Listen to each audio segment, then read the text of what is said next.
This is a Momentum Media production.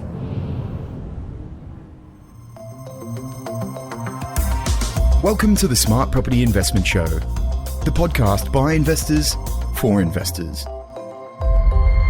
Hello and welcome to a brand new episode of the Smart Property Investment Show. I'm Juliette Helmke, part of the team that brings you all the news on smart property investment. And today we have the full team in the studio to bring you the highlights of what's been making news in the property sector the past few weeks. Our illustrious editor, Grace Ormsby, leads this discussion. Hello, everyone. Welcome back to a brand new episode of REB's Secrets of the Top 100 Agents. I'm Grace Ormsby. Doing things a little bit differently today. I'm joined with all of my colleagues in the office. Welcome, everyone. Juliette Helmke, Arana Durney-Benson, Sebastian Holloman. How cool to have us all in the studio. It's great to be here. Thanks so much for taking the time, guys. It's obviously been a pretty busy month when it comes to property. And the first thing I do want to discuss is this breaking news actually from this morning, a class action across in Western Australia. Juliette, I believe you found this one this morning sitting on your desk. Yeah, quite interesting. So we've seen that the law firm Slater & Gordon have initiated a class action in the Federal Court of Australia representing thousands of tenants living in what they say are substandard public housing in remote communities across Western Australia. So the launch of the class action follows an extensive investigation undertaken by Slater & Gordon along with the Australian Lawyers for Remote Aboriginal Rights. And we are talking about Aboriginal tenants here. So what they've found upon investigation going out to remote communities in around 2023 and early 24 is that Aboriginal tenants in public housing across remote WA have been provided houses with serious and ongoing issues, and attempts to get those issues rectified have gone unanswered. So some of the conditions that they found were unsafe drinking water, inadequate cooling and insulation, holes in roofs, missing doors and door locks, broken basic facilities like showers and stoves, and then just generally that the Public Housing Authority has failed to carry out important repairs to ensure the housing is safe. So what we always talk about when we talk about, landlords' rights and responsibilities, because the state is a landlord, is that generally the way they determine sort of what the standards that housing has to be up to is that it's safe. So that means you can lock the doors, that it's watertight. So that means that, the elements don't come in. Exactly. Basic things like that your facilities function. So that means that you can use your running water, that you can use your stove, that you can use your kitchen. And they found that for thousands of tenants, they have actually been failed in these basic rights. So the lawsuit has been lodged in the federal court. We will be keeping a very close eye on how that progresses. And they're at the point of, they have a lot of people who've signed up to this. They're also inquiring, is there anybody else who feels that they are covered under this, to get in touch, and we'll see how things progress. I think it's worth mentioning here that companies, law firms like Slater & Gordon don't just take on these class actions at a whim either. No. It's very much something they would have done a very, very thorough investigation. It probably speaks more broadly to the issues we are seeing in the housing space across the country. We are in the midst of an affordability crisis.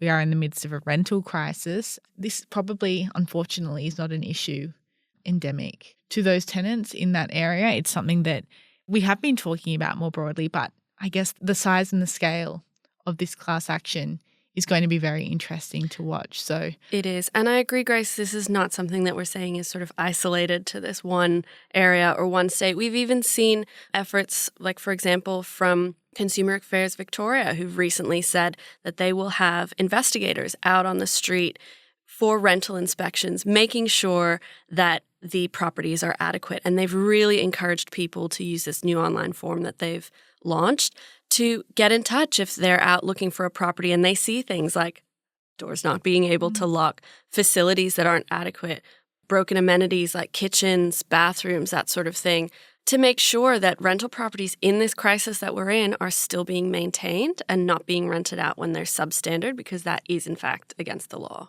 And rental minimum standards have been of great debate.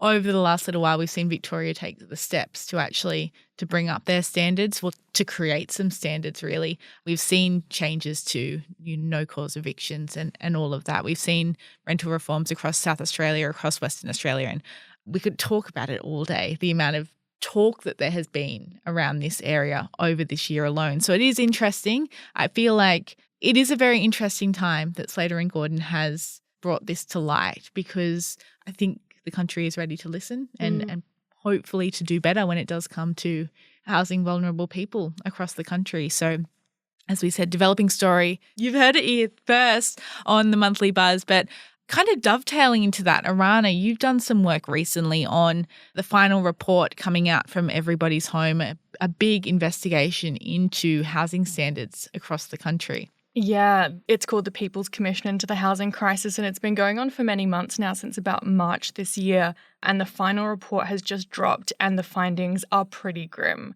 This is an Australia-wide survey. It includes tenants and homeowners, and these are predominantly people in the private rental market as well when it comes to tenants. That WA lawsuit that's focusing on the public sector, but people who are relying on privately supplied rental housing are facing frankly unlivable rental conditions.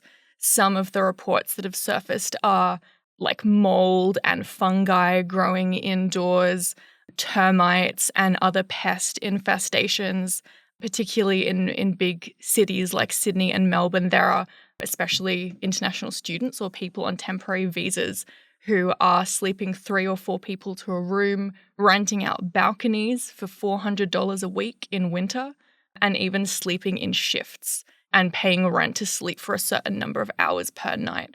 These are unacceptable living conditions that people across the country are experiencing and are paying exorbitant rental prices for these conditions.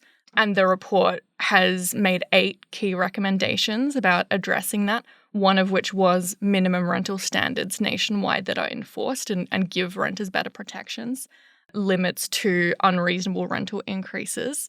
And also one of the biggest pushes is increasing supply of social housing, with the goal of creating 750,000 new social homes over the next 20 years and aiming for 15% of new housing supply to be social housing. It's an ambitious target, but it sounds like it's what Australia needs right now. And hopefully if this class action does have legs and continues, and it is found that, you know, the standards in that public housing are lacking as well, it might be the kick up the butt that is needed for this to improve. Another developing story, really. We'll be keeping an eye on that too. Just a second, guys. We're going to take a quick break there. See you very, very soon. Imagine being rushed to hospital. Yep. And your life changing in an instant. Imagine going through hundreds of tests and 46 weeks of chemo. Now imagine you're a child. That's why Starlight exists, to bring happiness to seriously ill children. Please donate at starlight.org.au. Welcome back to this episode. We are unpacking all the latest news for you today, and a little bit differently now though. Something else that has been talked about a lot in our office is New South Wales' decision to bring the government back into the office. Juliet, can you just explain what the Premier's stance is at the moment? Absolutely. So it was a little bit of a surprise, I think, for the workforce in question, as well as people in New South Wales and frankly across the country, because what we're talking about is a sort of, it's been described as advice or a directive that impacts the biggest single workforce in Australia, and that's the New South Wales public sector, so New South Wales public servants. And what MINS issued was a memo to public sector workers saying basically that they should consider that they need to work from work, as opposed in opposition to the idea of working from home. Now, he did not specify anything like how many days, what number of days that looks like, if it is completely from an office place, but it really got the message across that there's a push to get people back into office spaces and to have them working less remotely. Now, obviously, this news caused quite a lot of conversation. There were some perspectives, for example, from some players in the property industry that said, look, this could really do some good things for CBD office vacancies, which we know have been having trouble since the COVID pandemic. Office vacancies are still a lot higher than they were pre-COVID. On the other side of things, we've also had the conversations about, well, first of all, this is a big public sector. How does that impact other companies within New South Wales? Might they follow the lead? Other public sectors within the nation, other companies within the nation? Does this serve as a bit of a bellwether for how people are thinking about office participation? And from a lot of employees, the response, particularly from the New South Wales public sector, has been, that is not okay by us. The payoffs for livability, for mental health have been too big to claw back, that they prize it really highly, and that they are prepared to potentially make moves if there's a big change in what their working environment is. Now, we've heard, for example, from the public sector's union saying, look, we will not let conditions go back to pre-pandemic. We've seen how important it is to people. And they're actually in the midst of negotiating a big contract with New South Wales. So we'll be keeping an eye on that. We've also heard from, for example, the Regional Australia Institute and their CEO, Liz Ritchie, who spoke with us about the issue and said that, remote work and hybrid working models have been so important to the vitality of Australian regions, of allowing people to work from places that are farther afield from where their office is. And that's not necessarily full-time remote, although that is included, but the hybrid, the flexibility to maybe be only commuting in once or twice a week, that allows people to say, look, I don't want to live in a major metropolis. I want to live just outside. I'm prepared to do an hour and a half or 2 hours on the train once a week or however many times a week to have that face-to-face time. It also enables me to have this livability that I want outside of a major city. And as we know in the property sector, that transformation from people being able to live more outside cities has been huge for property. It's been huge for communities. It's boosted volunteerism in certain areas. It's boosted sports participation. It's boosted community cohesiveness by allowing people to make certain choices about where they live and what they're involved with, and frankly, just having a little more time by cutting down on commutes. So we're definitely seeing some pushback to that, and I think we're in the middle of a big conversation about what does work look like in Australia right now, and we all know how much that impacts property and housing. Sebastian, you've seen some of the positive commentary that has come out from some of the, business lobby perspectives. What has that dialogue looked like over the last little while? Yeah, so the Property Council of Australia, in a statement that they issued about it, they described it as a game changer for our CBD and our local centres, and they really just talked about the economic impact of it all. They're saying there's going to be more workers, more life, more investment, and more business for our cities. So I think it's interesting to consider that, but at the same time, the Regional Australia Institute bringing that up, just that inclusivity and the opportunities that it opens for Australia's remote communities, I think it's really a toss-up, evaluating as to the impact that the movement's really going to have. I think that's so true, and there's a lot of that conversation about when we talk about economic impact. People have also said, well, yes, there will be a positive economic impact for central CBDs, but let's also look at the economic impact on smaller communities. And I think that's a really interesting conversation that people are having right now, because it is, if we consider that perhaps there's a finite amount of money that people are going to spend in their day-to-day, it's like, where does that flow to? And how do decisions like this have an impact on, all communities, big Absolutely. and small? So I think it's a really interesting point to sort of look at how different entities are coming from different perspectives. Definitely going to be an ongoing conversation, just weighing up the benefits, the detriments, and just, paving the way forward. And definitely something that we're going to be seeing, I think, other states and territories have serious conversations around as well. The COVID pandemic did very much change the game for the way that Australians do see their work, as we've touched on before. It is something, it's too early to tell at this point. Yeah. It will be very interesting to see office vacancy rates come up over the next few months. It will be interesting to see, participation in the public sector, or whether people, are happy to be coming into office environments, or whether they do choose to vote with their feet and move out of those positions. Way too early to tell at the moment. But one thing that I think we've all benefited from this week, we've had a few conversations around the metaphorical water cooler, is the metro coming to Sydney. Ooh. And that does kind of change the game in itself. It was an interesting announcement from Premier Minns, just a couple of weeks ago, really now, to say, let's get back into the office. probably a little bit easier now for a certain subsector of the Sydney population who has access to much faster, more reliable transport. Julietta. Which I am one of them. I'm surprised that you guys aren't sick of hearing me talk about this by now, having started my commute earlier this week on the Metro, and I am one of its biggest fans. I mean, speaking of commutes and the impact that that has on a lifestyle, you know, we come into the office a couple times a week. We love to get that face-to-face time. And for me, having to, the difference between my prior commute where I had to change trains at rush hour, really small platforms, often very congested, to now I can get on the Metro, I go 6 stops and I get off the Metro and then I hop across a couple streets and I'm at work. It's shaved 15 minutes off my commute and I feel like has revolutionized the way that I approach, you know, my office days. I'm excited to take it. I'm sure the novelty will wear off in the sense of newness, but even once it becomes just sort of like a regular part of my day, I still think I'll be quite grateful for that change. And it just goes to show how much that kind of thing impacts people, how efficient transit can really be a huge motivator for where you live and why you decide to live there and where you work and many of those questions. We'll just take another break there. Don't go away. See you very soon.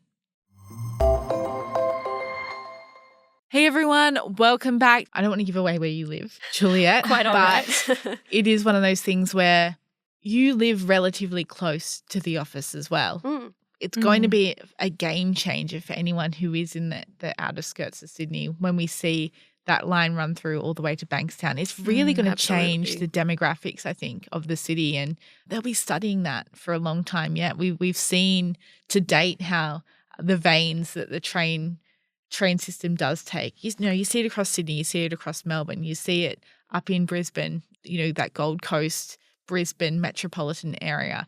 People want to live around good transport. They don't want to be reliant on cars, and the proof's in the pudding. Absolutely. And we've seen the New South Wales government really make some big pushes with where they're hoping to try to encourage building within Sydney and the sort of outer regions, very much around transit hubs. You know, we know they have their transit-oriented development program. Where I live, we're right in the center of one of those. And knowing what the situation is with housing, how much more we need supply, like, I just think it makes a lot of sense to really coalesce changes to zoning, obviously done well and in collaboration with communities, but to increase the amount of people who are living around those well-located transit hubs.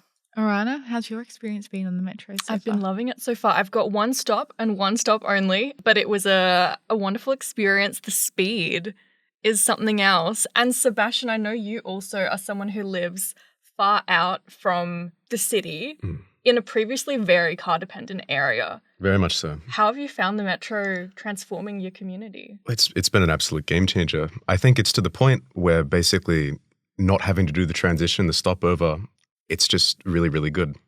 In the sense where even if the commute took longer on the new Metro, I think I would still just take it because being able to just claim your seat right all the way through, I'm still getting used to it. You're stoked. I mean, It's like a surprise every day where you're like, oh, this pleasant experience. I don't know when it's going to wear off, but I'm loving it every day. and even just the playing with it, you know, we were talking the other day, we could get the Metro into Barangaroo for lunch and back The within an opportunities it hour. opens, yeah. And it actually is possible now, whereas before, you previously could have been waiting up to 10 minutes for a train. We could probably talk about the Metro all day, but we will rein it in a little bit. But one thing I do want to bring up before we finish chatting for today is the cash rate call. So the decision by the Reserve Bank of Australia and the governor to keep that cash rate at 4.35% in August. Arana, you covered this a little bit earlier in the month. Pretty expected to keep the cash rate at that point. Yeah, I don't think it came as a surprise to anyone that the cash rate is holding steady for a bit longer. You know, 6 months ago, there were hopes, dreams of a cash rate cut coming sometime in the second half of 2024, but all the predictions, with the exception of one, are pretty much now looking towards like next year, autumn at the earliest. Next year is when a cut is expected. As to whether there's another rise coming, the consensus seems to be that it's unlikely, but we can never predict the future and what's coming next. And I think that, interestingly enough, even though the cash rate is elevated right now, it's higher than anyone really wants it to be. But that doesn't seem to have been really deterring buyers from entering the property market and engaging in those transactions, because just having the stability, the sense that things have been consistent now, I don't know how many months, but since November last year, things have been steady. And so even though it might not be a pleasant interest rate to be dealing with, it's a known evil in a sense, and people are willing to go forward making calculations with some sense of security. Speaking on buyers still being out in force, Sebastian, you've been following CoreLogic's auction previews and results quite closely over the last month. Is spring on its way? It feels like spring's on its way when you walk outside and you don't need a massive jacket to stay alive. But seems like there are some green shoots occurring in the market. Yeah, so I think in the world of auctions, CoreLogic, obviously we had a bit of a winter freeze where auction volume was down, clearance rates were down. Right now, over the last couple of weeks, auction volume has kind of bubbled around the 2,000 mark. Clearance rates have stayed consistent, like just in and around that period. And CoreLogic is predicting that the auction volume is going to just keep rising through the spring selling season. And spring is traditionally, as we all know, the busiest time for auctions. It does feel like that's in the air. The conversations, is everyone having the same kind of conversations I'm having with agents out there that they're just gearing up for a really normal spring season, which I don't think we've seen for a long time. It will be something that we will be watching very, very closely. But guys, thank you so much. It's been so fun to have this chat with you all in studio. Hopefully everyone listening along got some value out of it. We will keep you posted with all the latest as soon as it comes to us. Obviously, updates around what happens with the housing class action, everybody's home final report. There's going to be some more ramifications from there. But even just seeing what does come about from the Metro as we get through maybe some teething issues and the New South Wales decision to bring government back to office, we'll see if it is something that is brought in more broadly or whether some more innovative approaches to that ethos of work come about. But conversation for another day. Guys, again, thank you so much. Thanks. It's a so pleasure. much. That's the end of our show today. If you enjoyed this episode, please like or review us on whatever platform you're using to listen in on. If you have any questions, please feel free to reach out at editor@smartpropertyinvestment.com.au. Stay up to date with the latest on our website and subscribe at smartpropertyinvestment.com.au, and be sure to check us out on social media, Facebook, LinkedIn, Instagram, and X. Thanks for listening. We'll be back soon with another episode of the Smart Property Investment Show. Until then, goodbye. The information featured in this podcast is general in nature and does not take into consideration your financial situation or individual needs and should not be relied upon. Before making any investment, insurance, tax, property, or financial planning decision, you should consult a licensed professional who can advise whether your decision is appropriate for you. Guests appearing on this podcast may have a commercial relationship with the companies mentioned. Feeling trapped by rising interest payments? Escape from mortgage prison with expert refinancing assistance from Finny. We have helped hundreds of borrowers break free from higher loan repayments by finding a more suitable loan. Our expert team can quickly assess your situation, and if there's a better lender available, we'll find it fast. Don't delay. Call today. Speak to a Finny mortgage specialist on 02 8866 2444 or visit our website at www.finny.com.au.